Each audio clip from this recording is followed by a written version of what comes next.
The first part of the system is setting up the masters. This can be done by clicking on the email address and clicking on Masters. You'll see there's a number of icons in here. The main ones we are going to look at is company details. Under here you'll see all your company info, anything that you may need to alter. If your address or phone numbers change, you can update them on this screen and simply save. You can also upload your logo, for invoices and run sheets that you may send out. The second part of Masters that we look at is going to be the vehicle capacity section. This is how you want to set up the vehicle types within your system. You can categorize them by pallet size. For example, 2 pallet, 3 pallet, semi, etc., or you may prefer to use tonnage and specific weights for vehicle labels. And it's as simple as clicking, add a new vehicle and typing whatever you want to name that vehicle. In Masters we also have the user setups. This is for giving each person on your admin system their own unique login details. It is a good thing to set up, because ultimately it means you can give restrictions to users, and it also keeps a track on which users are doing what in the system. We can simply do this by adding a new user. You can add in their details, email address and password.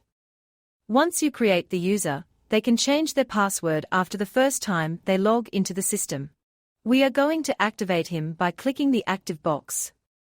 To the side here you'll see the user permissions.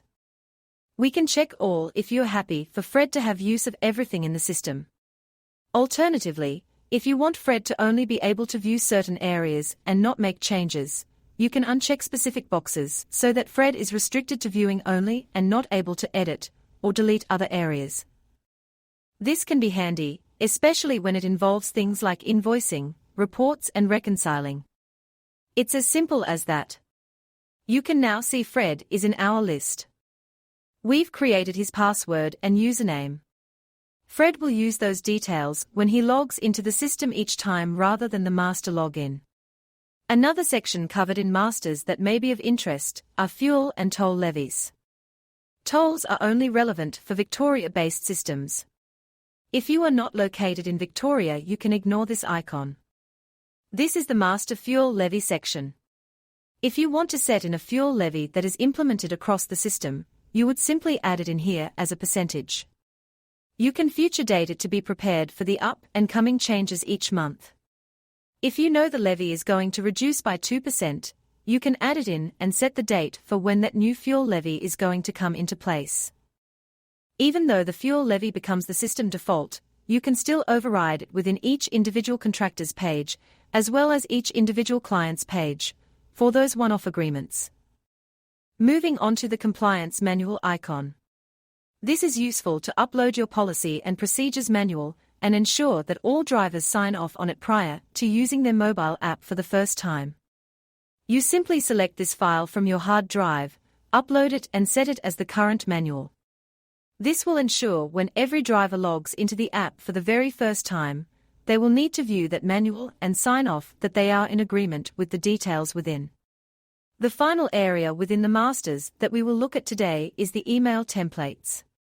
These templates are where all the automated emails are sent from in the system and who they are sent to.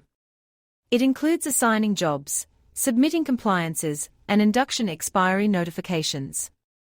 I wouldn't worry too much about them now, but it is good to ensure you have updated any email addresses that you want reminders to be sent to.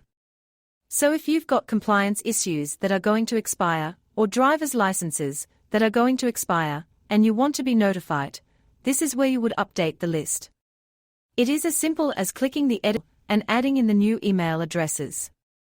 By default the emails are of course sent to the relevant contractors and drivers, but if you want to add in an internal email address, so you're also copied on it, you would add it in here. If you are unsure on updating or making adjustments in this area, please just contact us at link@thechain.com.au, and we will be happy to assist.